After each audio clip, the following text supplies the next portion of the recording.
to talk to you, the regular Joes.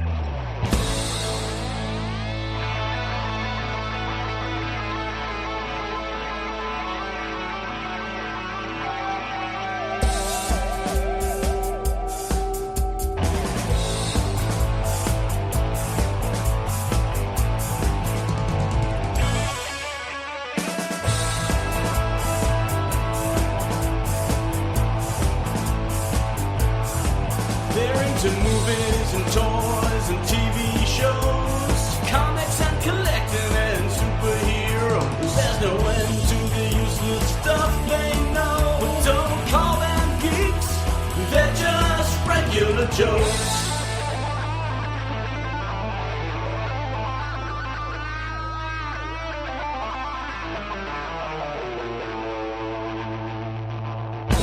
Welcome to the Regular Joes podcast. I'm Dave Pisani. I'm Barry Kay. I'm Todd Pleasant. And I'm Brian Mix. Not everyone's in the house, but almost everybody. Because we got stuff tonight. We got stuff. Yeah, we do actually have stuff. This isn't. That's right. We have everybody here when we have nothing to talk about. Yeah, we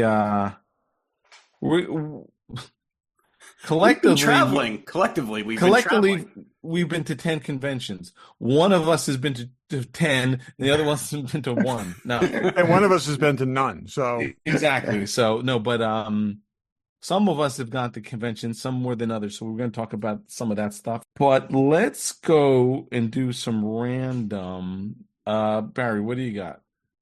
I wanted to spend a minute talking about it. We texted about this, but last weekend there was a rocket-firing Boba Fett prototype that went in the golden auction. Golden for $1.342 million with the buyer's premium. It was supposedly one of only 2 that are known to be totally complete, even with the mailer box. It was from a former Kenner employee that had his business cards with it.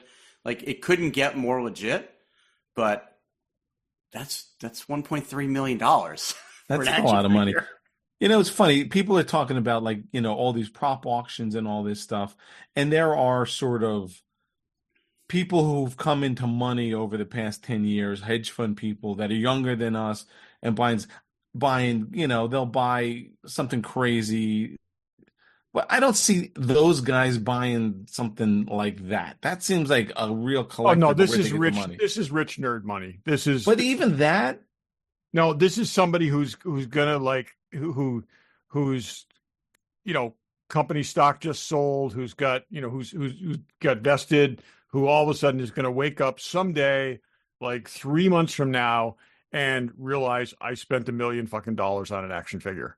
I just think that feels obscure to me for that kind of thing. And I get if you bought like Stormtrooper. I mean, it is sort of a notorious action figure. It is, but it's like. But you want to talk about the mom test? It's like, why did you spend $1 million on this action figure? Maybe it was that guy who had that house who was selling all his stuff. Maybe, and not. I realize if you have $1 million to drop, this is a drop in the bucket, but it's not $1 million. It's $1.342 million. Oh, I know. Yeah, it's a lot of money.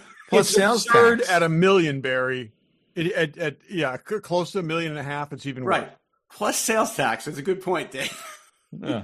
Maybe there's no sales tax where this person is. Maybe there's no sales tax. I bet though he got free shipping. So you know, just to remember this for later after the show, there may be a way to get a something. There's a voucher.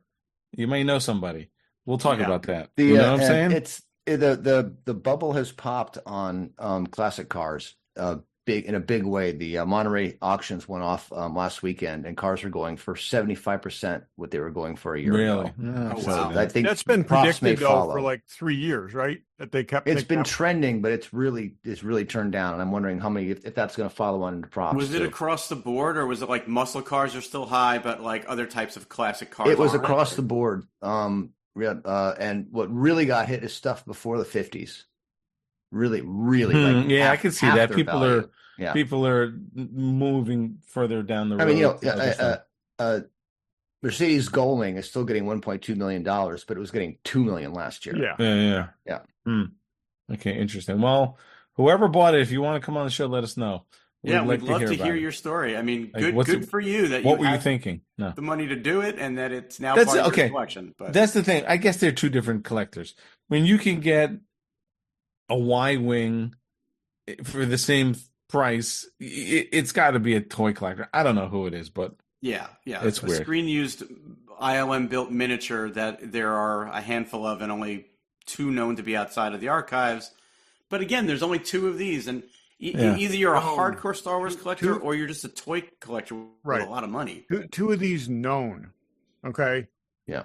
There could be more of these that we don't know of that could show up later. I can remember when people paid a lot for Star Trek Mego figures, and then they discovered how many of those were still out there. Well, this is a little different. No, but I'm saying we're talking about, but I mean, and there's a lot to this. If you go to the Golden website and read the full thing, there were a certain amount of these actually produced. I mean, and the guy that put this in the auction was a Kenner. Yeah. So he knows the whole story of how many with the mailer box and all that were actually produced. And it's the J slot version, which is rarer than the L slot version, blah, blah, blah, blah, blah, blah.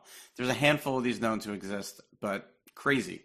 Just crazy. Still, Todd, what do you got? So, okay.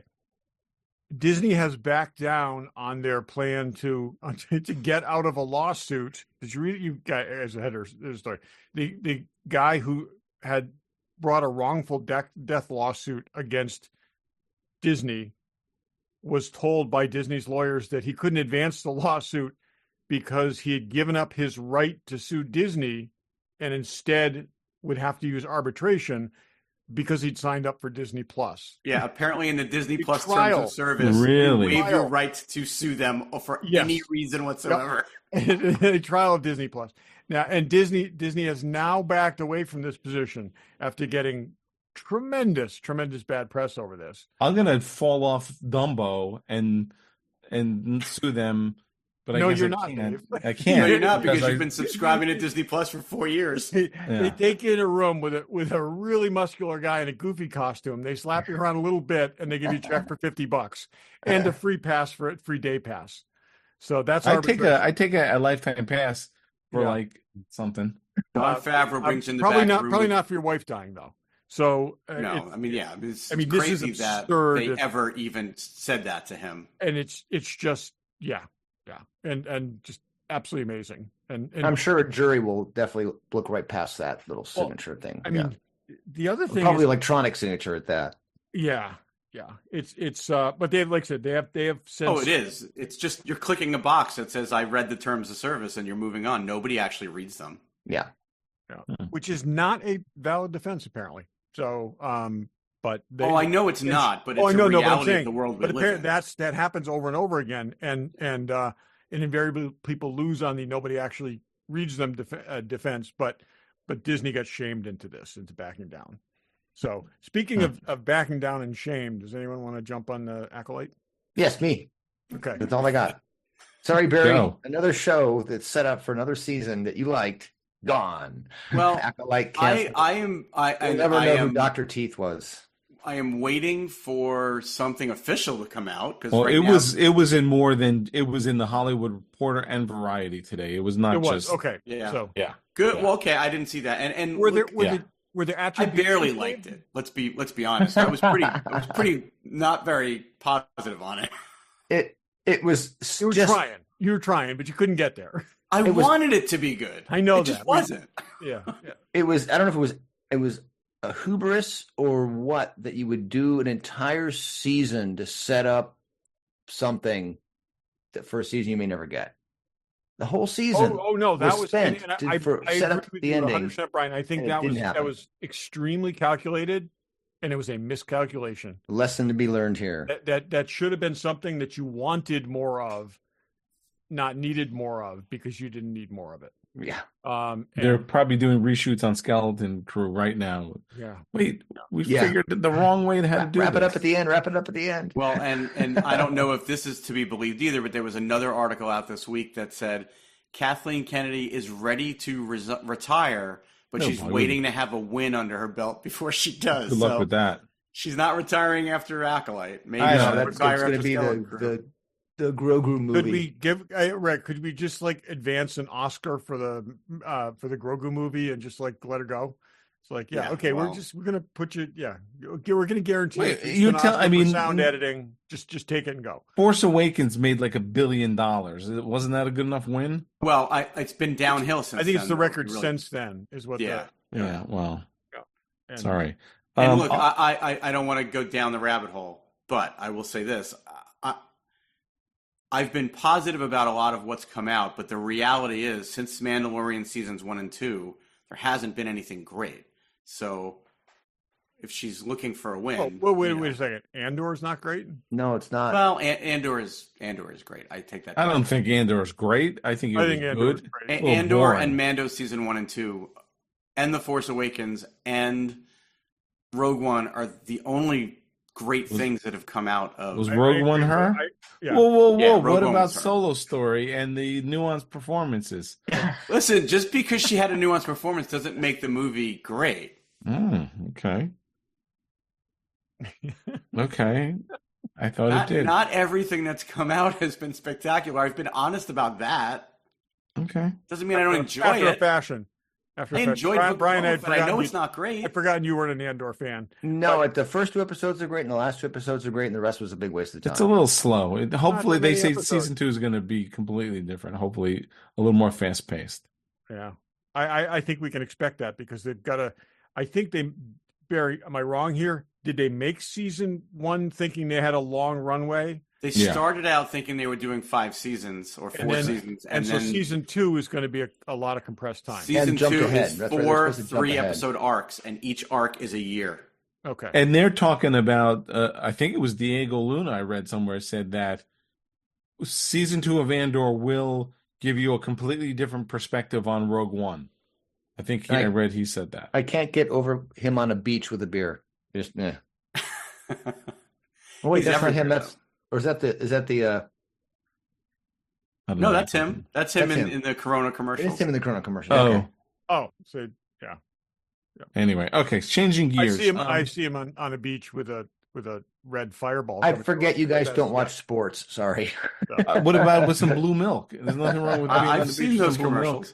When I think of him on a beach, though, I think of him with Felicity Jones. That's what I'm saying. With about to die, gigantic red fireball at them with a Corona. Yep. Yeah, exactly. If only there was a Corona in his hand. Yes. Yep. Listen, I'd Did rather have anyone Felicity Jones in my hands than a Corona. So, did anyone see? I'm changing gears, trying to get out of this. So Factory Entertainment is making a ton of Star Trek props. Did anyone see the Adam Savage video? I watched it last night. Oh my God, is that stuff so? The head makes of me want all of it. The head of Factory Entertainment was on, did a video. So they're coming out with all kinds of stuff. I'll list them. Barry, help me if I'm missing anything.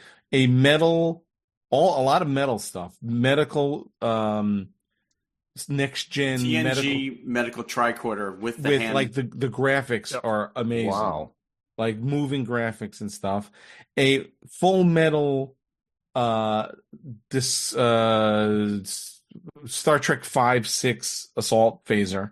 Oh, which is it that upgrade, big? It's an upgrade from the Master Replicas one because he apparently used to work at Master Replicas. Yeah. And but is it as big? Is that one as big as the one he showed? Yeah, same size, but the one that he showed does a lot more stuff. Metal, electronics. It's got all kinds of crazy stuff. What else? They're making a Strange New Worlds phaser. Yeah, with all the electronics, which looks incredible. Yeah, they're making Klingon stuff. They're going to be, I think, more. They've got a Klingon disruptor from Star Trek 3. What they're calling stunt version, so less metal and some more plastic. But on that one from the Klingon disruptor, they actually bought the screen used prop from the Great Gene auction and are using that as their reference. That's awesome. Wow. Geordi's visor, that's up for pre-order, which was really cool. I mean, and the way they display it too is really cool. It's on a base with acrylic riser, so it looks like it's floating. Yeah.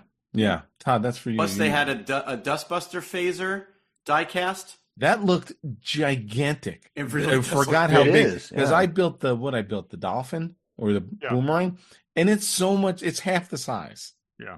Yeah, they had a Dustbuster and I think a Boomerang. Yeah, and they did. They look amazing. I mean, they look great. They look amazing. And the first contact. First contact phaser rifle. Any idea when this stuff will actually happen? Well, some of it's out already. The metal medical tricorder and the LaForge visor are both up for pre-order, or they're on the website waiting pre-orders. They're making 1,000 pieces of each, I think, and they are pricey. They are pricey. The tricorder is $7.99. Ooh. Jordy's thing is $4.99, which is a lot. It's all metal though, but still. What about the assault phaser? They did not say that thing's going to be. That was in the earliest prototype phase of everything he showed. Okay. But that'll be cool. I don't know. If I bought nothing else, that the Strange New Worlds phaser looked amazing. Well, I'm building one, so I can't buy that. Yeah, me too. And I went on their website last night after watching that video, and you can't pre-order that one. It wasn't even pictured. Barry, keep me in the loop on that as soon as you see that coming up, because I'm just wondering, did that already sell out? Is that why it's not on their website? Is that gone? I don't know. I don't think because so. They're showing it at in Las Vegas, and it was still in prototype form. Yeah. Here's what they said in the video that blew my mind. So they only made a handful of those like hero phasers for the show, and they were, I think he said $7,000 a piece to make for the show. The Strange New Worlds ones, yeah. The Strange New World phaser. So they're actually going to donate some of theirs to the production to give them extra phasers to use on the show. Yeah, because he was saying, and I guess when you think back, we really haven't seen much of the phasers because they really haven't used them that much. And so they wanted to put features into their replica, like self-destruct and all these things, and they're like, we don't even know what those are going to sound like because we haven't had to do them yet. So they had to create the sound effects so they could give them to the company to make. That's awesome. Yeah, stuff looks great. I mean, Factory Entertainment does a nice job with stuff. I don't know if I haven't bought any of their electronics, I don't think. Did you guys get your Enterprise and Lucite? Yes, I did it on last week's. Oh, okay. Yeah. So I don't think buy like the cricket type phasers right now. Awesome. Yeah, those have been out for a while. But anyway, they got a lot of cool stuff. Yeah, and it's worth watching the video with Adam. It's like a 40-minute This guy's great. video. He really is deep into what fans want, the nuances of the different props and stuff, all kinds of stuff. So it's really a good video. That Dustbuster phaser is really an uninteresting prop, isn't it? It's yes. All the next generation stuff, except for that first contact phaser rifle, are pretty boring. Yeah, I don't think I like the boomerang and the standard dolphin phaser. Yeah, the dolphin phaser I like. Yeah, but those are late. Those are very late. Yeah, boomerang is next. I think first contact, and I think it's. I don't know. I can't. I always get those two confused. I have the Massive Replicas one of the first contact hand phaser. I think that's the one I built, yeah. And then there's one after that, which I think was in like Insurrection, which is called I don't know. One's the dolphin. One's a Cobra, right? Or a Cobra? No, it may be Cobra, Boomerang, Dolphin. I don't remember. Anyway, we could move right along. Who has Barry? More? I have one more too. Well, I have. I have actually a bunch more, but we don't have to do them all. But okay, good. I don't know all the details on this, but I read that Paramount TV studio is shutting down, right? Because they're being sold to Skydance, so they're merging with Skydance. And they're looking at $500 million in cost cutting, and that's a whole freaking thing. 2,000 jobs, and a bunch of. Are they moving out of Canada? Is that what they're doing? No. What they're doing is, and thanks for bringing up work stuff, Barry. What they're doing is more from the production standpoint, Dave. The projects that were under Paramount Studios are moving to other studios. So Reacher was one that'll be done by somebody else. They're just sort of shrinking everything, and there's a couple of shows. Some productions are just going to be scrapped too. They said they were moving at least some of the biggies to others. Yeah, it's a weird time, and for Paramount. Oh my God, it's still a mess. Yeah, it kind of explains Evil, why a show that was doing really well and getting really good reviews and getting pretty good ratings. They said late in production of the current season that they weren't going to go forward, despite plans to go forward. So that was before all this, though. I think they probably had planned that for four seasons. because I'm just glad because Todd and I are both big fans of that show. I'm just glad that they're allowing it to wrap up with a. They gave them 4 extra episodes, and Yeah. so they are pretty effectively wrapping it up. And so. And as you and I texted about earlier, that Stephen Hawking bit was hilarious. Oh my God, it was so awesome! It was just so awesome. Yeah. Without going too far into, so this guy is Stephen Hawking's analog character, who's got a chip in his head, which is translating everything he says to speech. So and some of it is so grossly inappropriate. They're having an argument about the differences between hard science and soft science, and it's like about hard science versus soft science. And he randomly says to the female psychologist, "This hard scientist is hard for you." Yeah, it was like, God. Well, in the context of the show, it was hilarious, but it really is. It is, and again, this just kind of old, feeble, Stephen Hawking looking guy that's just like making these inappropriate comments. It's good. The whole thing's great. It's definitely worth watching, and it will be done after this week. So, yeah. Has anyone seen Alien Romulus? It's only been out a week. I planned not to, but I actually been reading a lot of stuff about it that people say it's enjoyable. It could be the third best Alien. Well, that's what they're saying, and somebody asked me to go see it with them this weekend, and I if I can, I might go check. I may go see it. But the fan reaction has been good. Even like I'm trying to think. There were people I've read about. Like I know there's this whole crew who builds all Alien clothes that you could buy. Yeah. They were saying how much they enjoyed it. So I may give it a try. The reason I bring it up is I read this article that I thought was cool. I think there's a lot of, while it's some rip-off stuff, but homages to the franchise. So apparently the lead character wears very similar Reeboks to what Ripley wore. And they worked with Reeboks to make them updated or different because it's sort of not updated. Yeah. And they're going to sell them to the public. And they're even going to sell them distressed, like with all this moon dust on them and stuff. So I thought that was cool. That was sort of like a little detail that, unless you're into it, you wouldn't think of. So every time that they've released shoes like that, and I've tried to get them, they're gone instantly. They go in like a half a second. I plan on trying to get some, but and the other thing, I saw pictures of the director at some convention or something. He's wearing an Alien's hat. And he had a patch made, the Nostromo patch, but with the name of the ship from this movie on it, which I thought was really cool. Oh, that's cool. So this guy's definitely in it to it. So I thought there was some cool stuff. I saw an article. I didn't go past the first paragraph that basically said it's a lot less of a ripoff than you think. Yeah. Okay. So that's an endorsement. We're trying to see it. Kind of like because everybody who's reviewed this thing has kind of gone in with this like another Aliens movie thing. And the big problem with making another Aliens movie is you had, the first one, you had the shock appeal. You had the kind of hidden threat thing, but that was over once you saw it. The second one, they spun and went an entirely other direction. They went to, we know what the threat is, but we're going to rediscover it and we're going to kick its ass and vice versa. But everything since then has just been kind of flailing, trying to find some other way to approach it that doesn't just end up being the last 10 minutes of the first movie again. It sounds like this is a combo of both a little. There's supposedly pulse rifles in this too. Good. Like not updated since it takes place between Alien and Aliens. Right. I'll watch it at home. I think that's pretty cool. Hey, similarly, and again, this was reported on Screen Rant, so take it for what it's worth. They claim James Cameron is penning a script for Terminator 7. Good God, just stop. No. You got it completely wrong. It's called Avatar Terminator 7. Predator. Predator, yeah. He hasn't written anything past T2, I don't think.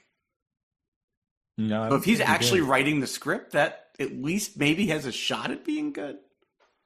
I want to see the Terminator in a wheelchair. Carl in a wheelchair. Did Carl live at the end of the last one? I don't remember. I blacked out that movie. I don't remember. Oh, man. That movie's John good. Connor getting killed, doesn't he I blacked sacrifice himself? I think he does. I think he sacrifices himself again. I know he gets chewed up in something. I'm not going to fucking call you Carl.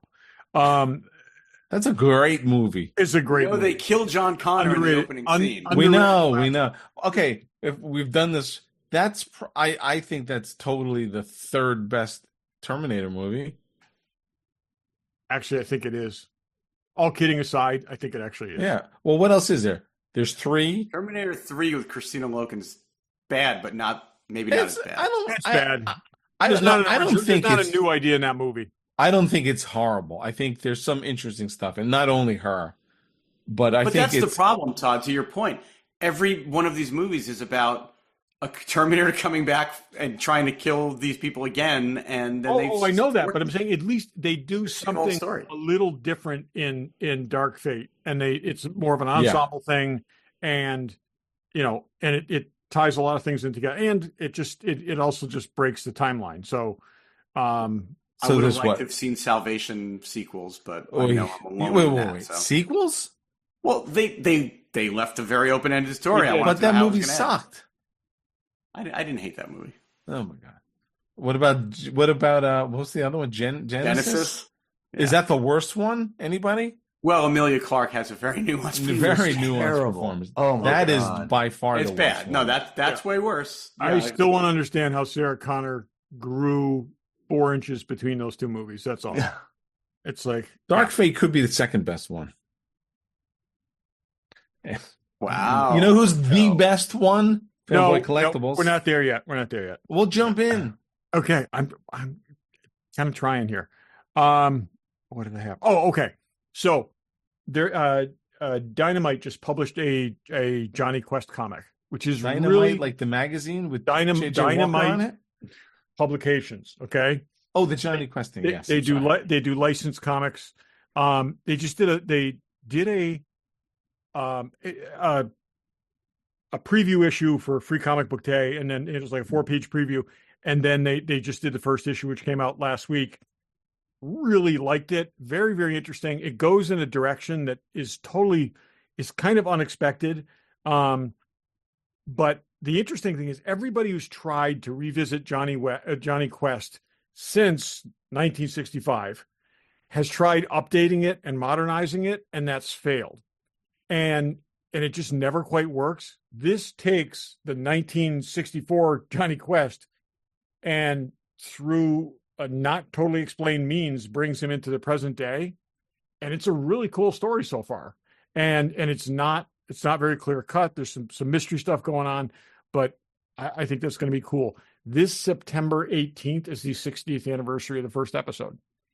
Wow. So I'm going to Bandit in the comic book, and everybody's in the comic. Bandit should be a Rottweiler. And so it's also drawn pretty accurate to the original, the animated series. But I'm going to rewatch the series this year. I know it's slow. Oof. But it's tough. I tried. 27 episodes. Do you have the box set? I got the box set. They're not that long, and I just loved the hell out of this show as a kid. It was like the most Adventure Team thing ever on TV, and like. I still have, I think original ideas that I realized were a Johnny Quest episode. It's best in animation and story. Oh yeah, it's just great. The reason we never got more than that first season was it actually cost too much to produce. It had higher production values than anything else at the time. It was animated. It was just like I said, by today's standards, it's quite slow. But and that's the problem with something like Thunderbirds too, because the stories in Thunderbirds were really good, but trying to rewatch it now, it's painful. If they just sped up the rollout sequence for every vehicle, every episode would be 10 minutes shorter, but it would be watchable. But boy, when Cartoon Network 2 comes out, did the Thunderbirds? It takes forever. Thunderbirds with a note track underneath. talking about notes about every single thing that was happening. And at least you got something to do while you're waiting. This is the first time you saw this. This is the first time you saw that. This guy was built by this guy. These two puppets. It was really more interesting. I would like that. That would definitely be interesting. Pop up. But when you watch it now, it's like wow. It took 3.5 minutes to get that thing out of the hangar. Well, you guys remember? It's got to be 7 years ago, or maybe even more. 10 years ago, my son Joey got into Thunderbirds, and I started watching it with him. Yep. He's now 19 and in college, but at the time, that was my only exposure to it because I didn't watch it. Oh no, Sunday morning that and Captain Scarlet, it was all puppets all the time. And did I ever tell you guys how Joey got into Thunderbirds? It's a pretty wacky story. Short. We were watching the Tom Hanks directed movie That Thing You Do. There were records from the Oneaters in the auction. I was keeping an eye on them. They were way too much. Anyway. But in that movie, there's a half-second scene where they're watching Thunderbirds. And Joey saw that and said, "I want to know what that is." And that's when we tracked down Thunderbirds, and that's how we started watching it. Thank you, Tom Hanks. Yeah. I got one last thing. I was just trying to bring it up, and then we can go. So at D23, we talked about this last week. One of the things that did happen that I thought was really cool is they inducted Steve Ditko in as a Disney legend. Nice. Which is Steve Ditko is a never gets enough credit. It's co-creator of Spider-Man and Doctor Strange, and that was acknowledged. And here's a guy who doesn't really have heirs, who really his legacy is his own. And it's like his family aren't making money from the things that he didn't get paid for, but which is they try to do sometimes, but it's just very cool that they did that. So that's good to acknowledge. Last week. Yep. They also, so Disney did it because they own Marvel now. Is that basically? Yep. Yeah, that makes sense. So I don't know if you saw the clip. They inducted Harrison Ford also. Yes. But the beginning of the clip, Harrison Ford walks by Mickey Mouse and Mickey Mouse shakes his hand, and you can just see the look on Harrison Ford's face, like, I'm gonna have to fucking shake the hand of a mouse before I go on stage. But you know who's not a grumpy old man? Fanboy Collectibles. That's right. Speaking of Geordie LaForge, X06 Geordie is in stock. I believe it said in stock. So if you need that, you should be getting that. Sideshow, which we haven't seen a ton of Sideshow 1/6 scale things recently. Ponda Baba and Greedo in stock or for pre-order? No, not in stock, up for pre-order. And they just announced that they're doing a whole series of Cantina figures, which these are the first two. And that's cool. Also, they're teasing a whole series of Jabba's Palace figures too. So that's cool. So check those out. Also, is if you don't have enough Deadpool figures, Kidpool is out. Comes with the love seat. There you go. So check that out. Plus Pops and Hasbro and Kotobukiya and statues, tons of statues. There's a Wonder Woman statue. Oh, there's a million statues. There's a nice Mystique premium format. I did see that. Cool. Yes. Yep. Tons of stuff. Check those guys out. FanboyCollectibles.com. Check them out at their store in Newtown, Connecticut, and tell them the Regular Joe sent you. So okay, we're out of the ad. What else are they going to make for Deadpool Hot Toys figures? I think they make everything. Yeah, I think that anything that they can make, they will make. Boy, this is I mean, when you think about it, it's like the last few movies they've made nothing, and there's but this they've already got 4 figures out. And you got to think they're probably going to do Gambit. They might do an X-23. Do Elektra. They could do Elektra. I doubt that. I think that's probably a long shot, but we'll see. I need that. But yeah, it's. See, that's the thing. Like highest rated or the highest grossing R-rated film. It's like. Do you guys watch Welcome to Wrexham? No, you should. I know you've talked about it. It is so good. One of the Deadpools was one of the players from Wrexham. Yeah, the guy with the big stripe on his chest and the star. Pretty much anyone who knows who's Ryan Reynolds was a Deadpool in Deadpool. I mean, it's just like I think the guy that like delivers his Amazon packages was probably in there too. So yeah. Hey, so since we Rob just McElhenney was the guy that he was talking to about pegging and eye contact and all that was Rob McElhenney. Yeah. So since we just talked about the Exo-6 Star Trek figures, do you want to jump to that? Let's do it. Comment we got on our Facebook page? Yeah. All right. So friend of the show, longtime listener, Doug Monroe, posted on our Facebook page just today as we were about to get recording, talking about all of the newly announced figures that Exo-6 announced for Star Trek, the original series. So what he wrote was, what do you guys think about the Exo-6 1/6 scale TOS characters scheduled for next year? I'm trying not to buy them, but they are amazing and definitely a step up from the figures Quantum Mechanics made. And he sent us some pictures. Yeah, you're fucked, Doug. You just have to buy them. They look great. Yeah. Personally, I don't think I would rebuy the ones I bought. Like, I'm not buying Kirk again. I think the QMX did a great job with all those. I gotta say, I don't see a lot of difference between the Kirk and the McCoy. I don't have Scotty. So I got to get Scotty. It was a screw up. Supposedly it was shipped. It was never shipped, and I never ended up getting him. I like the bones in the surgery. I don't know whether that's the surgery top. Whether that's I'm not sure if he's going to come with both of those or if that's interesting. Yeah. So what have they put out that QMX has put out? Have they put out anything yet? They haven't done any duplication. They haven't reissued or recreated anything that QMX did yet. But they're getting. I mean, obviously they are. Well, I kind of need a Spock, but I don't need a Spock's brain Spock.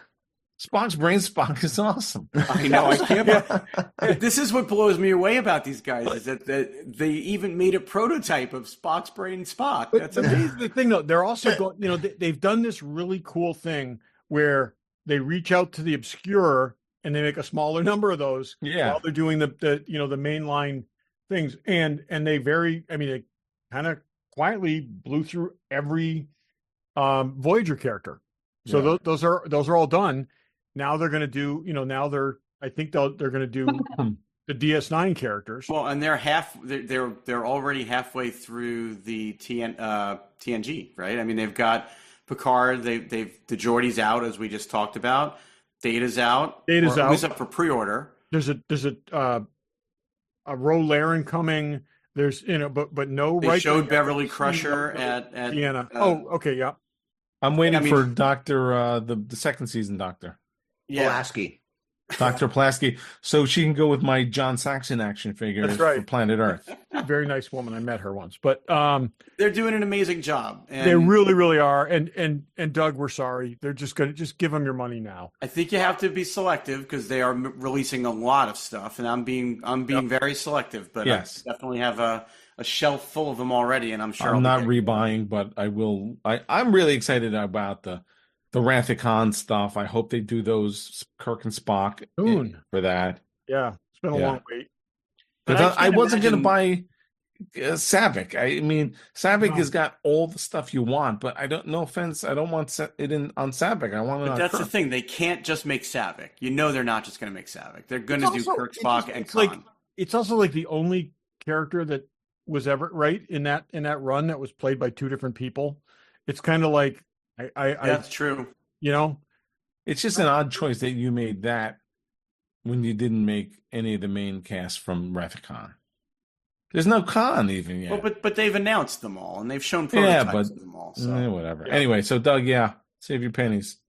So I think I've got 6 on pre-order. I have like 12 now. I have 12 or 13 now, and I have like 6 on pre-order. So really, it's gonna go badly. Yeah. Oh yeah. Oh, I have a lot too. I didn't realize. Well, I said I'm just buying the captains, and we'll see. I've already deviated from that. I was going to say you've already broken that rule. So So all right, let's get into this convention travel. Can I just say you should to keep your stormtrooper theme? You should buy everyone that comes out in the red shirt. Just saying. So, Brian, tell us where you've been before you dig into them, and then you could selectively decide what you want to talk about. Golly. So I went to GalaxyCon Raleigh, Star Trek Las Vegas, and GalaxyCon San Jose. That all and Ticonderoga with Shatner. That all happened within 6 weeks. Nice. It was quite the road trip. Quite the road trip. So why don't you give us details on what you saw, enjoyed? Highlights. So I've been following the TerrificCon. I'm their video editor now, and the GalaxyCon in Raleigh was going to be the one where Shatner talked about Star Trek: The Motion Picture. And my friend Darren re-edited, did his special effects on the director's edition of Star Trek: The Motion Picture. So I was really looking forward to that. At the last minute, GalaxyCon screwed it up. They screwed up the dates. Shatner was going to be there for when they could get the theater, so they swapped it to Walter Koenig and Star Trek II. Oh, geez. So I was there anyway, so I figured, okay, I'll go to it. And Walter live commentaried Star Trek II. Wait. What was the first one supposed to be? Shatner and Star Trek I motion picture. Okay. Which is still supposedly going to happen in Ohio in like November, December. So you got the better movie, but maybe not the better commentator. No, he was grumpy. He talked about the moment he decided he hated Shatner, which was interesting. Jeez. When they're supposed to beam down to the Genesis device, they're all getting into the transporter, and he's standing right behind Shatner. And Shatner goes, "No, you should stand over there. Don't stand right behind me. Stand over there." Basically, in the back, out of the shot. Right. And that was the moment. They had a That's big really huff that about was right really there. it. That was the moment he pushed him. That was the last straw, pushing him out of the shot for whatever reason. I don't know. Of course, Shatner doesn't remember it all. Of course. But that was okay. It was okay. It was fun to see the movie again. And Darren knows a lot about the movie, so a lot of facts flying around. But Star Trek Las Vegas was really spectacular. The Treksperts did an entire programming track. So they had one room for 4 days. Wow. All the programming. So fill us in on who the Treksperts are for our listening audience. The Treksperts are Mark Altman, who did Free Enterprise. And he's a showrunner in Hollywood. Darren Dockerman, who's a production designer in Hollywood. And he did Star Trek: The Motion Picture, the director's edition. And Ashley Miller, who's also a showrunner in the business. So they have all these contacts for people inside the business. And they do a podcast? Do a podcast called The Inglorious Treksperts. There you go. And it's a video podcast. There's now a video podcast thanks to me. Yeah. Okay, there you go. Okay. Yeah. It wasn't prior, right? Because I've listened to it in the past, but no, we just launched at Comic-Con, actually. Okay. Which I did not go to because I was in Raleigh. So let's see. The big thing at Star Trek Las Vegas, besides meeting a bunch of incredible people, which I'll get into in a minute, was they did a live reading of Plan 9 from Outer Space. Oh yeah. That's just I saw that. So it was the script word for word from the movie, with a narrator and a theremin player live, and the cast list. Where's my cast? The cast list, in alphabetical order, were Troy Baker, Claudia Christian, John Delancey, Terry Farrell, Dan Fogler, Vanessa Marshall, Mary McDonald, Isaac Robinson Smith, Kirk Thatcher, and Jonathan Frakes. That's awesome. Nice. And the funny story about Frakes is, it was supposed to be, the captain from New Voyages, not New Voyages, from Anson Mount. Anson Mount, but Anson Mount had to drop out because he had a conflict. So they went and got Jonathan Frakes at the last minute, who said, because he loves these guys, sure, I'll do it for you. So they give him the script. He comes back the next day. And he goes, guys, this isn't very good. and I don't know. You really want to do this? And they're like, you know what this is, right? Because it's a science fiction script. He goes, you saw the movie Ed Wood, right? Yeah. This is his movie. This is Plan 9 from Outer Space. The whole point is to do a bad movie with good actors. Like, now I get it. Because he didn't know what Plan 9 from Outer Space was. Wow. And he didn't get to talk because they'd all gotten together with the director and gone through it before, but he was the last minute ad. So he didn't have the context. He didn't have the context. Yeah.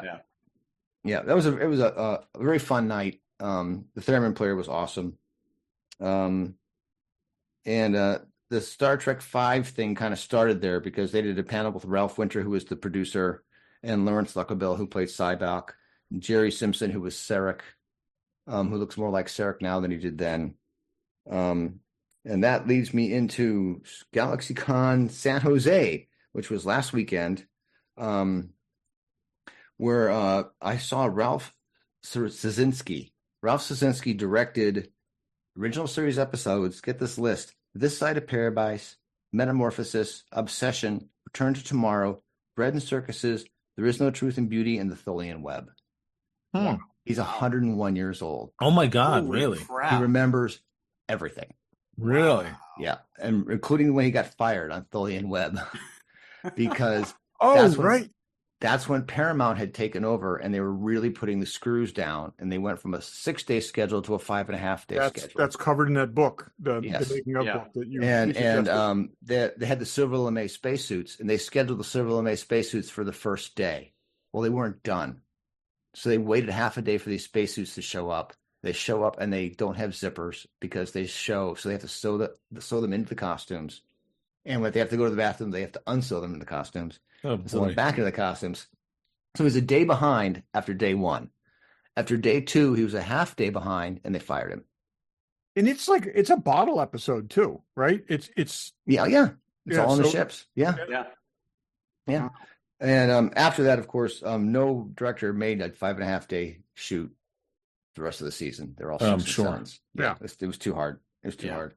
But Ralph was talking about how as a TV director, you would show up, the sets were built, the costumes were done, the script was written, the actors were cast, and you just came in and you directed your episode. Really? Yep. And you left. That's how TV. That's very much like sort of live TV, probably. That's the holdovers from live TV kind of thing. Yeah, because they were running. I mean, it's 6 days, but if they shoot, Wednesday, Thursday, Friday, and they pick up Monday, Tuesday. If they finish early Tuesday, they start shooting the next episode Tuesday afternoon. Well, Kevin Smith has talked a lot about when he directed episodes of Supergirl and The Flash and all that for CW, and he basically said it was the same thing. They were like well-oiled machines, and he basically showed up, and his job was to just not screw it up because it was already, like they asked him, already cast. They already have the costumes. They already have the sets. Did you meet the set designer, Jeffries? He's like, oh no, I never met him.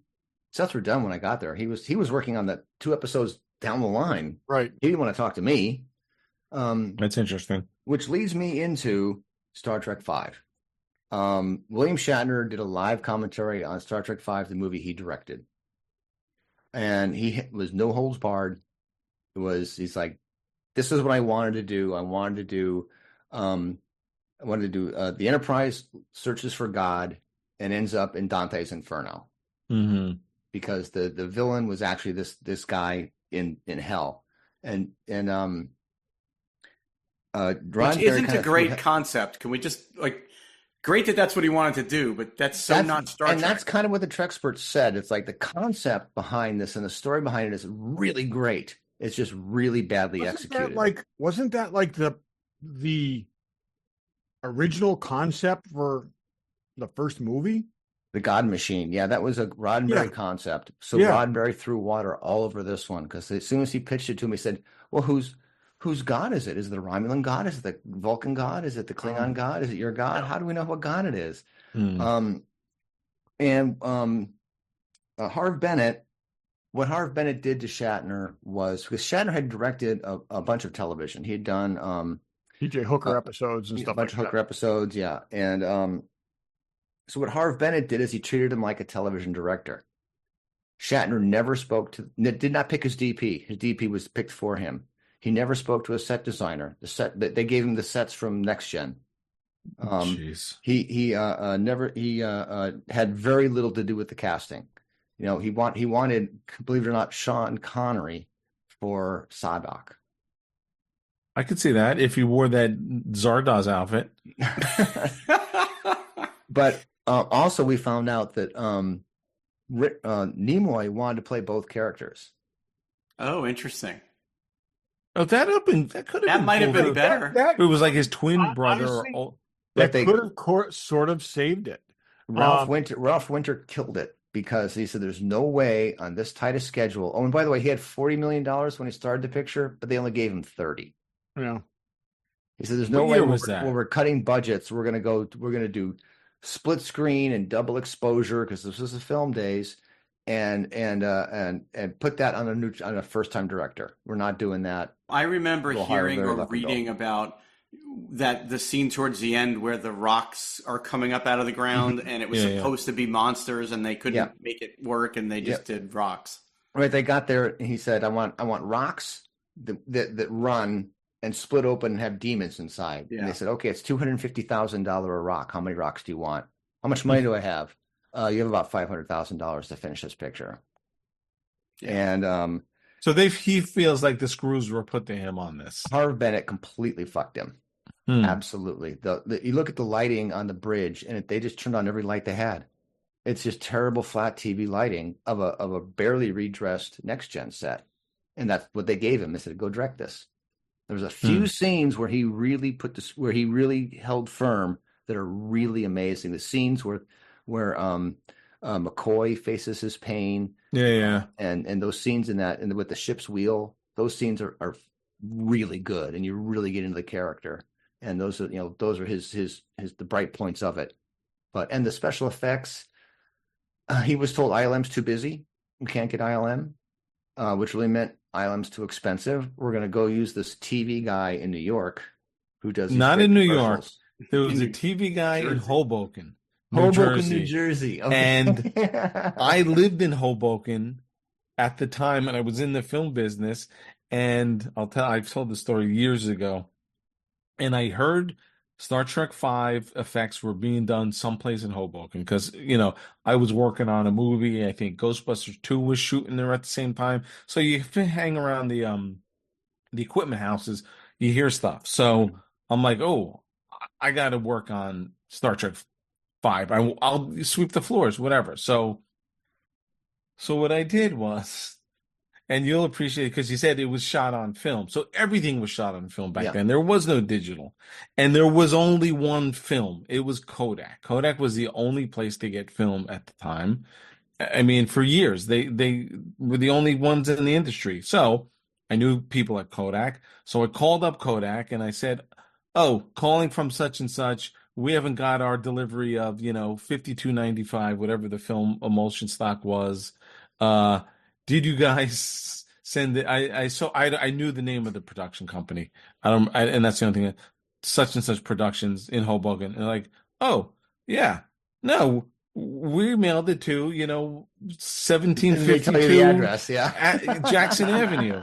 And I walked in there, and the door was open, so I walked in, and there's the freaking Enterprise, and they were in the blue black background, and I'm like. I explained and they're like, you can't be in here. But I'll sweep anyway, I got kicked out, but at least I got to see the Enterprise. So anyway, that's my story. So it was some rinky-dink operation. It was a rinky-dink operation, and the effects were hurting for it. So yeah, it was very cathartic for him. He really enjoyed doing it. And we're hoping we can get him to do the motion picture. And Darren, who did the director's edition of the motion picture, and he redid the special effects, is working on Shatner. Come on, man. Let's do a director's edition of Star Trek V. Let's fix the special effects. Let's take the 20 minutes they cut out of your movie, because he turned it at 2:10. Oh, really? And Harv Bennett would celebrate. He'd come to Shatner and go, I cut another minute out of your film. I cut another minute out of your film. Like, that was a good thing. He cut 20 minutes out of the film. That would be so. Wait, Darren did what could it possibly make it better? The extra 20 minutes. Look who's talking. The king of shitty movies and their director's Okay, but cuts. Star Trek V is literally the worst of all the Star Trek movies. Okay, so what? No. The lunar skydiving, or the No, I meant of the original crew. Oh, what did we not see? Was it like the orbital skydiving scene? There's a couple of things because that film had action figures sold based on things that didn't make it into they got film. cut. Oh, really? Yeah. Really? No, there was a orbital skydiving scene, which they used in JJ's thing. Yeah. But I'm saying, there's actually action figures out there for that scene, which was not in the movie, with Shatner in like a mirrored suit that never actually showed up in the movie. Oh, that reminds me. So Shatner meets with all of the cast. And the last one's Nichelle Nichols just before they're going to shoot. And she's talking about the script. And he goes, okay, well, thanks for talking to me. I'll see you later. She goes, oh, wait. Don't you want to hear why we all hate you? He's like, what? No one else mentioned this. I didn't know this. I was not aware at all that what's going on. And she had no idea and the animosity they had towards him. And I She forget couldn't what have been scene happy that she had to do that.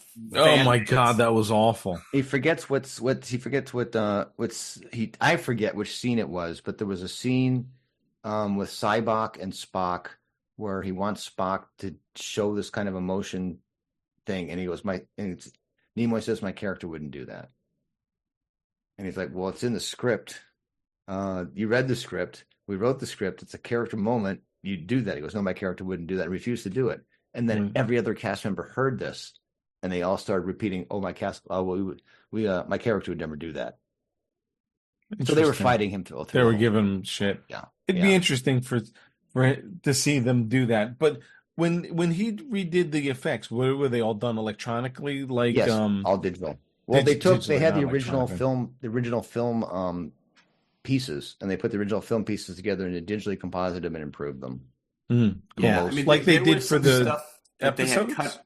There was stuff they cut back into the motion picture for the TV broadcast with unfinished effects. They aired it on ABC with unfinished effects. I remember that. Yeah, they fixed up those effects, and most of them came out better, but there were a few where Darren said Paramount did not trust his matte lines and did their own and screwed some things up. But other than that, it's a bunch. I actually much really, improved. I mean, we've talked about. I really like that version, the newest version.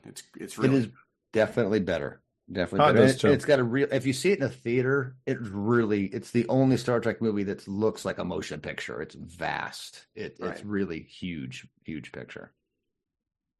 So, anything else? Any other highlights from the? Oh gosh, let's see. I saw. Oh wait, you have the action figure? No, so there's actual pictures. But anyways, that's a scene from. That's actually him. That's a scene. I thought it was him in a Cylon costume. No, kind of looks like it without the helmet on. Yeah, they actually used the complete outfit for B'Elanna Torres in a. Oh, that's funny. Why does it look so much better on her? Well, I think they tailored it a bit, but that's pretty funny that they cut the scene from the movie, and actually. Well, because nothing in the Paramount wardrobe department ever went to waste. That's for sure. And that is exactly it. Yeah, it was just. The only thing I have written down left is that I saw the refit Enterprise Tomy model at the Star Trek convention, and it is beautiful. Now, who knows if the prototype's going to look like the original? Well, and we talked about it. I don't remember if it was off the air or on, but so they supposedly I watched the video and they figure out a way to cover all the screws with panels that slide in. So right, they've learned the lesson. Yeah. So they learned a big lesson, I think, from the TOS Enterprise.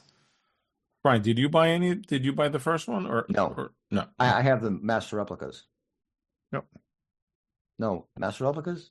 Yeah, it was master replicas. The first one, yeah. I have not the new. One. Who's making them now? Not the new Factory Entertainment ones for $25,000. No. They were at that model show, right? Yes. Weren't they? Yeah. You went to that too. I did. We talked to you. That was a couple months ago. We already talked about that one. Yeah. So you've been around. Did you meet any? Having a lot of fun though. Good celebrities. I met every single one of those people I listed off on the cast. Yeah. Okay. Terry Farrell walked up and he goes, "Hi, I'm Terry." It's like, yeah, I know. I love Terry. Oh, really? Terry it's nice to meet you. Yeah. Terry was great. What were you in, Terry? Yeah, we had a good experience meeting her. Yeah, she's fantastic. She's fantastic. Lawrence Luckenbill, who played Cybok, was a really interesting guy. He really loved Star Trek V. But he was a really interesting guy. He married to Lucy Arnaz, Lucy's daughter, which I was talking to her in the green room for 15 minutes. Had no idea. Oh, really? That's interesting. Like, the things I could have asked you had I known. I know, right? Like when you were, was she born when they were working on Star Trek? Or? I don't think so. Other people have asked her about she's older than us. She was older than us. She was in the one of the Lucy shows actually as a kid. Oh, okay. So yes, so she's. Oh yeah, the stories you could have probably. I wonder if you ever went to the set. No kidding. I know. What are you gonna do? So Barry and I went to TerrificCon in Connecticut. Now we've been to. She's 73. Yeah. Oh, excuse me. So we've been to TerrificCon. I've been twice before. Barry and I Different went. iterations of it. I mean, probably same name, but different locations and different. Where was TerrificCon? It takes place in Connecticut. So way back, Terrible name for a convention. It's but terrific. So TerrificCon just doesn't roll. Way back, it took place in this tiny arena in where is it? Bridgeport, Connecticut. Then it moved to Mohegan Sun, which is a casino, and it was sort of in the ballrooms of the casino, which was spread out all over the place. Now they have this big expo center there. It was way more crowded than I certainly expected. Bigger too, bigger and more crowded than we were expecting. Yeah, and they've been doing it for a long time. I watched some videos and we were talking to somebody. We were talking to who's your buddy that you buy everything from, HeroFi, Todd? Yeah, we were talking to the HeroFi guy. He was actually front and center booth when you first walk into the convention center. Yeah, because he lives not far from there, and he's been to all of these. He was talking about he's the guy, and I've heard this from a bunch of people. The guy who runs it does a really great job with it, and I was impressed. They had a ton of people, and I think Barry and I both said this is much more a comic con than probably any of the others we go to. Big emphasis on comics, more comic artists and writers than celebrities for sure. Yeah, I mean, we were saying, Todd, it was really a shame that you weren't there just because there was so much emphasis on comics writing. I would really liked it, but I could spend some quality time with Evan, and that was worth missing. My son Evan, so that was of course, yeah. But it's just you definitely would have appreciated the emphasis on. Oh yeah, yeah. I went online and read some stuff, and it was like, yeah, they did a nice job. It definitely organized. It was crowded. Really organized. They had good attendance. They had for sure. good guests, both from the comic world and the sort of celebrity world. And it was a big dealer's room. I mean, I was surprised by the scale of the show. I didn't expect it to be as big. I did not either. Is it bigger or smaller than Rhode Island Comic Con? Rhode Island Comic Con is deceiving because it's got those two places. It's got the Duncan Center and the Convention Center. Well, how about dealer's room size? Because that's how dealer's room is bigger than the main dealer's room in. Okay. Yeah, I'd say that the main dealer's room was bigger, but when you add up all the additional spaces at Rhode Island, it probably is as big or bigger. Okay. But the reality of it is, no matter where you go, there's 3 booths that have something that you're interested in. It still pops and new stuff and more comics than a lot of comic dealers. A lot of comics. Yeah. I gotta say, GalaxyCon is so anime. It's like beyond me. Like 95% of the people signing I never heard of. Even Rhode Island has got more anime. There was almost none here, right? There was I don't remember. One row at San Jose GalaxyCon was Shatner, Weird Al Yankovic, John Cleese, and John Rhys Davies. Wow, that was the power row. Nice. Everybody, I didn't know anybody else was. Yeah, there weren't a ton of. I mean, I guess there were. Check in with John Rhys Davies. No, he didn't. His line was too long. Yeah, they were a handful of people that I would consider sort of maybe a list. Like Rooker was there. We met Cobie Smulders. I don't know if you want to talk about that now or. Yeah, sure. So, Cobie may be our new favorite. We waited on the line for her a little bit. I've never met a celebrity before that was as engaged with every single person that came up. You walk up, she shakes her hand and says, "Hi, I'm Cobie." First thing she says to every single person. Pam now listens to the show, so this is more the character of Dave saying this, but she looks at you with those freaking blue eyes of hers and shakes your hand and says, "I'm Cobie. What's your name?" What's your name? And you're like, I don't know.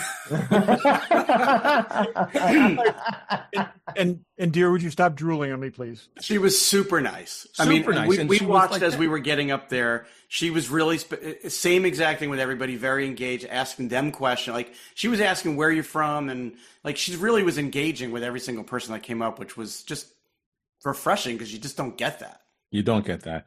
And I was ready to say. So basically, she's the new Katrina Law, is what you're saying. So I got to ask Dave, how'd she smell? Did not smell anything. No, I don't think she was wearing any perfume.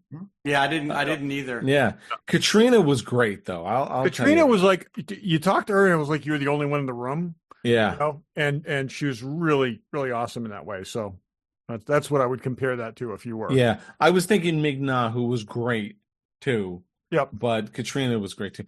But I was really ready to ask about Secret Invasion, and not. My thinking is everyone's come up and said they killed you in Secret Invasion. That was horrible, and I was going to be like, "Are you sick of people asking you about Secret Invasion?" But I got distracted. I don't know if it was the blue eyes, and she's wearing a vote necklace. So I said, "Oh, vote." I'm like, "Yeah, we should all vote." I'm like, "But who are you voting for?" With the idea, knowing that no one's going to be her and wear that necklace and not vote for Kamala. She said Donald Trump. It would have been an interesting. She's like, "I'm voting for Kamala." What do you think? I'm here being nice or whatever she said. No, I think she said to you, "Wouldn't it be crazy if I was here all Trumpy or something?" Like Yeah. I said, "Well, thank God, because otherwise I'd ask for my money back." So we had a little vote discussion and what we thought should happen and stuff. But yeah, she and was I asked super her. nice. I told her, as much as I love the Marvel movies, I said I had to ask her about How I Met Your Mother. I said, "Was that like the most fun job you ever had?" And she was telling me that, between the cast that she got to work with and the scripts, she said it was like the most fun she's ever had for all those years. She said it was great. She misses it. So Yeah, yeah, she was terrific. Got her autograph on a nice picture with a shield. Nice. Oh, Yeah. wow. Yeah. Did she write Agent Hill on yours? She wrote Agent Hill on mine. Oh, she did. Yeah. No, she did. She said to Dave, "Let me know if you're ever single." Here's my phone number. She was great. She was absolutely great. We didn't really get. Oh, you got other people's autographs. I got a few. I got a bunch of other autographs. Yeah, I didn't get anyone else. I met Daphne Zuniga, who of course was Princess Vespa in Spaceballs, and I'm a big fan. Didn't you wait? You got her before. No, I've never had her autograph. Didn't you get her on some poster once? No. Oh, I thought you did. Okay. No, that was my first time meeting her. So I got a nice autograph from her as Princess Vespa holding a machine gun, and she wrote, "He shot my hair, son of a bitch," because that's a quote from the movie. So Right, yeah. Good. And we talked for a couple minutes. I was telling her that movie is one that I love, but my kids love, and we quote it at the house all the time. And so she thought that was awesome. So she was really cool too. I told her I didn't like that movie. I thought it was disgrace. But you guys reminded me of a Plan 9 from Outer Space story. So jump in. Jonathan Frakes says my script holder upper, which was like the music stand, is too low. It has to be higher. So I clicked the thing on it to make it taller, and boop, it pops out. Oh. It's like, now I got two pieces. It's like, shit, this thing doesn't get any higher. Put it back together, pull the one next door, slide it over, move it up high enough. And then I say, "Is that good?" And I say, "John," which was a mistake, but is that good? He said, "Yeah." He said, "A big boy needs a big stand." Okay. So I put the other one back together and move it over to the other spot. And during the performance, Terry Farrell is doing her script, and it's the one I had taken apart. It starts going, oh, really? Down. It's just sliding down slowly on her. Luckily she was very calm and just stepped on the stand and pulled it back up again. That was a bit of panic on my part there. She's in the top 10 also. She's really super. She was great. She was terrific. We had our picture taken with her. Yeah. Keeping on the theme of Star Trek, I started a Strange New Worlds poster, and I got Ethan Peck and Celia Rose Gooding to sign that. And they were both great. It's a poster where they're all sort of lined up, and they were very good about writing their names on an angle so that they would be room for that's awesome. The cast you should have come to Star Trek Las Vegas. They were all lined up, the whole cast down one line, and the line to get their autographs was around the block. Really? Here, not at all. Yeah, there was kind of no waiting at their tables. Let me tell you, Star Trek Las Vegas is Trek heaven. I've never seen so many costumes and awesome. So many people, and it's all Star Trek. And I'm going to try to go to the one in New Jersey in November. I would like to go because now I have a project I want to start working on there. When I got Ethan Peck, there was nobody in line, and that was pre-Strange New Worlds, and it was back when like people were hoping and hadn't been announced yet, and there were like really nobody even there yet. So it's kind of gone. Yeah. I mean, they had people off and on, but not, I don't know who was the big. Tom Welling was there too. We didn't talk to him or anything, but he was great with his fans too. He really was engaging with people also.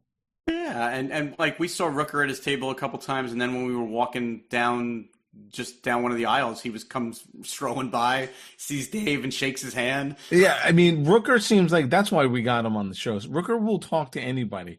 I mean, there's the man. He stops, shakes my hand. I mean, you could have had a conversation there with him. I mean, he's so funny. So I'm going to hold these up really quick for costumes that you thought you'd never see. Is that the same focus? Yep, That's sort of from Cloudminders. Oh yeah. Oh, come on. This is great for the this audience, one, but we'll describe them. Is that Luxana Troy? No, that's Mud's wife. Mud's wife, yes, Harry Mud's Mudd's wife. Oh my Wow. God, she looks just like her. She looks just like her. Oh, what is her name? Let's see. This is the other one from Cloudminders. Oh yeah. Wow. Yeah, Droxanne, right? Her name's Droxanne. Well, but that is the Star Trek convention of this the one. year. This right? one's for Dave. Oh yeah. Todd Andrea. loves her too. Yep. And it's just Sherry Jackson. There's no costume you can name that someone didn't show up. That's why I want to go. We haven't been since We need 2016. to do that. I'm going to the one in Which is kind Oh, of look at that. That's awesome. Nice. Oh nice. You'll have to send us it's some of these pictures, stunning. Brian. We'll put them up It's on the stunning. Instagram page. All right. Yeah. All right, real quick. So I also decided for probably the first time I wanted to get some comic books signed since it was a comic book centric convention.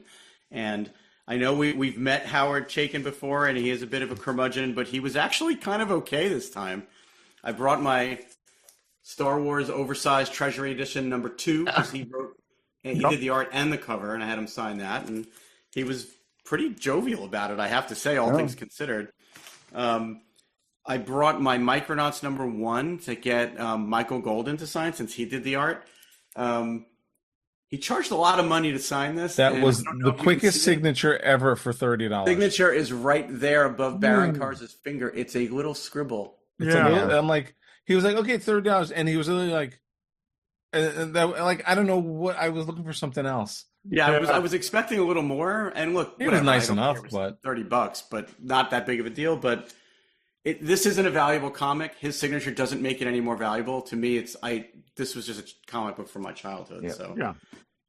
then I wanted to get Walt Simonson to sign something. And wait, before you get into that, sorry, let me just go through my couple things because yours is more of a story.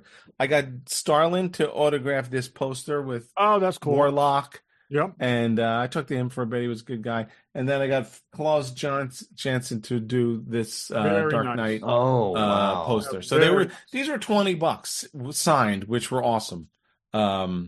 Even Starlin was $20, so that was nice. should I talk about the Defenders of the Earth before I talk about Walt Simonson? No, no offense. We're running long, so okay. We don't need to waste our time with that. Okay, so I'll keep it brief. I waited 45 minutes in line. Walt Simonson kept capping the line, and they wouldn't say whether they were going to uncap it or not. And then it was either do I stay on that line or do I meet Cobie? So I went and I met Cobie. I came back. They were handing out numbers. I got a number. They said, come back before 6 o'clock.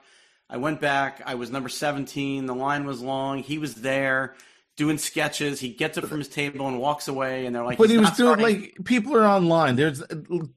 Granted, there's 5 people online, but he's still there sketching stuff for 45 minutes. 20 numbers, and they said he'll only sign for 20 more people. If you have a number, he'll sign for you. But it was getting late. We actually had dinner reservations, and I was like, do I risk like not getting back in time or whatever? And so I gave up and we walked away. And as we're walking out of the place, I see him talking to people walking in the aisle, and I hear them say to him, or hear him to say to them, okay, yeah, sure, I'll sign that for you. And I'm like, there are people in line back at your line waiting that have been waiting for over an hour, and you're signing things for people in the walkway. It was a dude who probably waited 2+ hours ahead of you, and you probably waited an hour and a half, an hour and a half total. Yeah. I mean, I'm sorry, like if you're gonna draw something for somebody, have them come back later. Don't literally sit there and draw on it. And that was bullshit that he's in an aisle signing people who weren't online and you were online. He's I don't like that guy.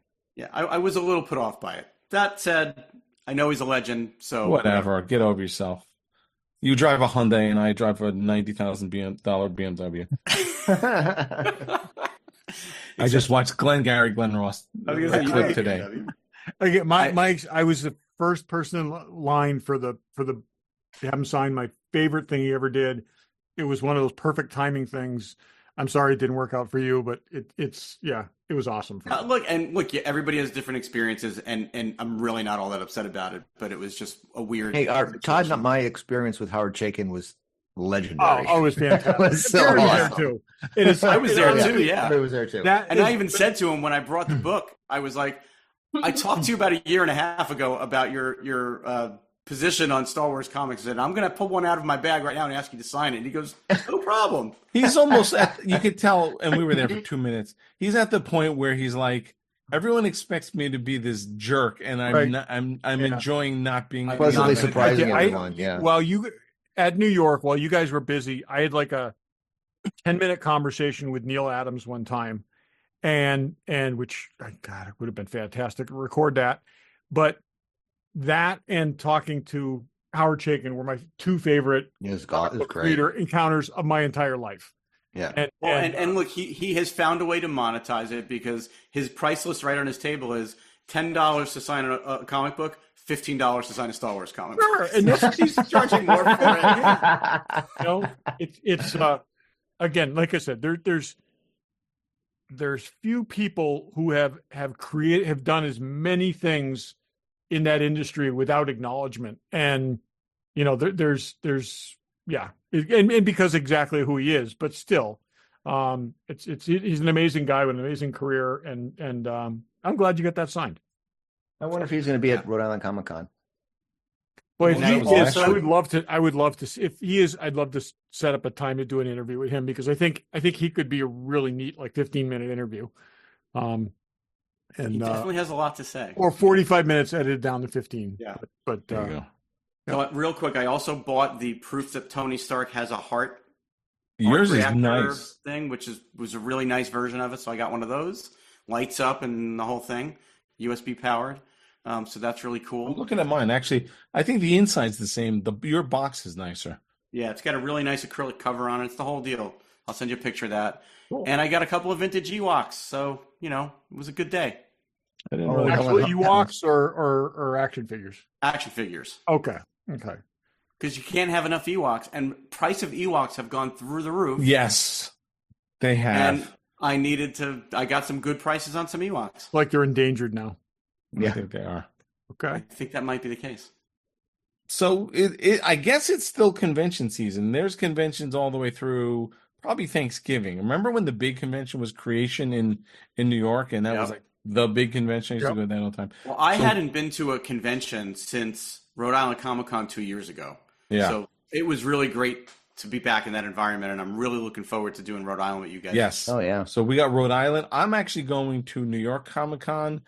Mark wanted to go. We haven't been to a convention in a long time, so I don't know if there's Friday tickets. If anyone wants to come along, let me know. But me and him are going. There's actually, not that you can get to the guests. There's a decent guest list, but he hasn't really experienced that. So we're doing that. Then we're going to be at Rhode Island. We'll let you know about that. Then I'm going to try to go to the New Jersey Star Trek convention. When is that? That is the week after Rhode Rhode Island. Oh, God, really? Shatner's the week after that. That might be too much. Really? Shatner's... Ticonderoga. I think Shatner's at all of these. You know, Shatner was even Shatner is at Rhode Island again this year, for sure. Yeah. Shatner is or was at... Brian, did you send that? The Monster Con? He's at some Valley Forge... like monster convention. Jeez. Like, what are you going to that for? It's almost like a smaller version of Monster Palooza, which makes no sense to me. Anyway, but Shatner has increased his prices for autographs. He's finally catching up with the rest of the industry. He was the cheapest A-list autograph for the longest time, but yeah.